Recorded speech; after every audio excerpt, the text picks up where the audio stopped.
thanks to a Supreme Court decision called Citizens United, they're being helped along this year by special interest groups that are spending unlimited amounts of money on attack ads without ever disclosing who's behind all these attack ads.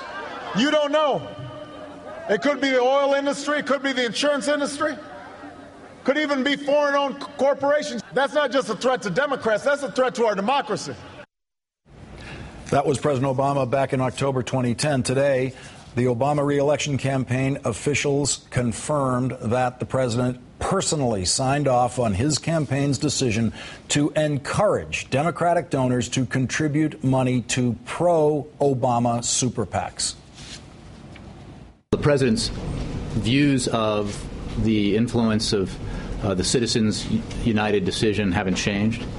He strongly opposed it. I think you can divine that this is a decision that was carefully considered by the fact that it's February of 2012. And you've already seen in the Republican Party how much money is being raised by these organizations. The campaign has made clear that they cannot unilaterally disarm in a circumstance like this. You're seeing on your screen, as I am, that Rick Santorum is the winner of Minnesota, according to NBC News projections at this point. And we're going to stay with our coverage here of the Super PAC story and come back to any election results that will update any of the information that we have there. Rush Limbaugh interpreted the president's new position on Super PACs this way. It's because they don't have this $1 billion.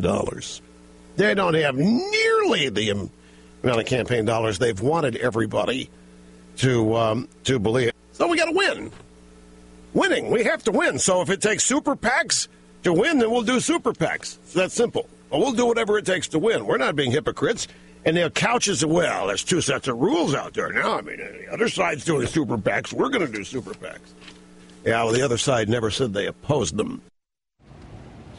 Joining me now, CNBC chief Washington correspondent and New York Times political writer John Harwood, also staff writer for The New Yorker, Jane Mayer. Her latest column entitled Attack Dog, the creator of the Willie Horton ad, is going all out for Mitt Romney. Appears in this week's issue of The New Yorker. Thank you both for joining me tonight. I just want to take a look at the results in Minnesota now with Rick Santorum being called the winner there.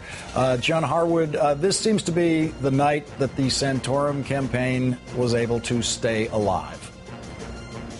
Absolutely they are, and it's, as your guests were discussing a few moments ago, it's pretty embarrassing for Mitt Romney to have numbers this week against somebody like Santorum who, yes, he's keeping his campaign alive, but he hasn't exactly been thriving in the contests up to now in Nevada or in Florida or in South Carolina, for that matter. And for Rick Santorum to get up off the mat and really clean Mitt Romney's clock in Missouri and Minnesota has got to be concerning to the Romney campaign. Jane, you've been studying the Romney campaign and the Romney campaign's attack dog, who you've written about this week in The New Yorker.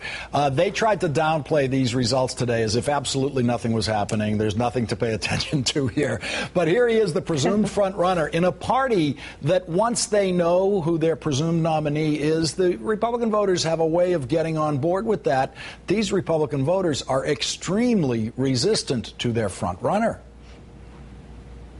Well, you know, also one of the things that's going on is that each of these candidates have their own super PACs with their own billionaires behind them. Santorum's got Foster Friess, a financier behind him. And in some ways, these super PACs are prolonging the race by keeping candidates who might have been just having to give up at a certain point earlier if they didn't have the money, a chance to keep going. So you're seeing another result of the money, I think, also here.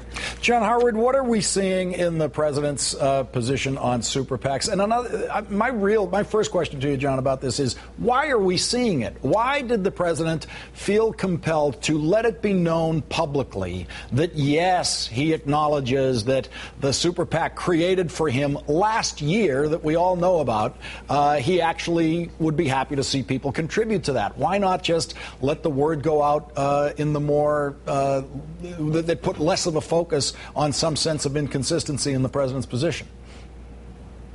Well, because that's what they did in 2011, and the money didn't exactly come rolling in over the transom. If you compare how much priorities USA Action and other Democratic associated super PACs raised, it was a fraction of what Crossroads GPS, what Karl Rove and Ed Gillespie and other Republicans, kind of a shadow RNC, has raised.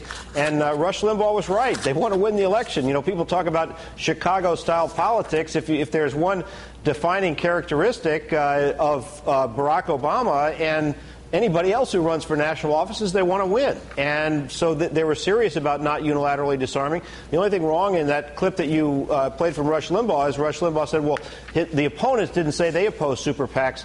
Mitt Romney said he doesn't like super PACs either. He'd like to get rid of all the limits and have unlimited donations, but that's not the system we have. And Barack Obama has decided when he gets to that general election, he's going to maximize his ability to compete with Mitt Romney or whoever the Republican nominee is. Jane Mayer, this reminds me. Go ahead, Jane.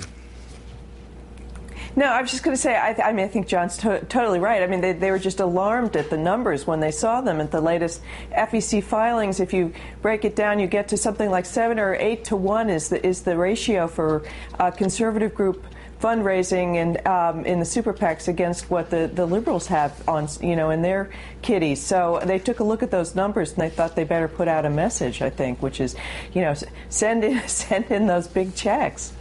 Jane, do you see any alternative choice here for a practical politician in the president's position trying to get a 51% victory in November? Any choice other than, in effect, giving the nod to super PACs to help them out? No, I mean, and I think it's kind of a ridiculous thing to accuse them of being hypocritical. They're playing by the rules of 2012, and the rules were not the rules that Obama wanted. They're the rules that the Supreme Court set in place, a conservative majority on the Supreme Court. And it would be ridiculous not to play by the rules. I mean, they're right that it would be unilateral disarmament, and they'll end up, without the funds they need to compete.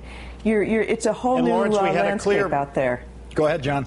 Lawrence, we had a clear precedent for the decision the president made today by his decision in 2008 to go outside the public financing system in the general election and raise as much money as he possibly could. He ended up raising $750 million in 2008. He is not likely to get to that billion-dollar figure, but super PACs are one way to make up for a difficult fundraising environment and get the president in a stronger position. CNBC's chief Washington correspondent John Harwood, and sorry, Jane, we're out of time for this segment. Jane Mayer of The New Yorker, I want to thank you both for joining us tonight.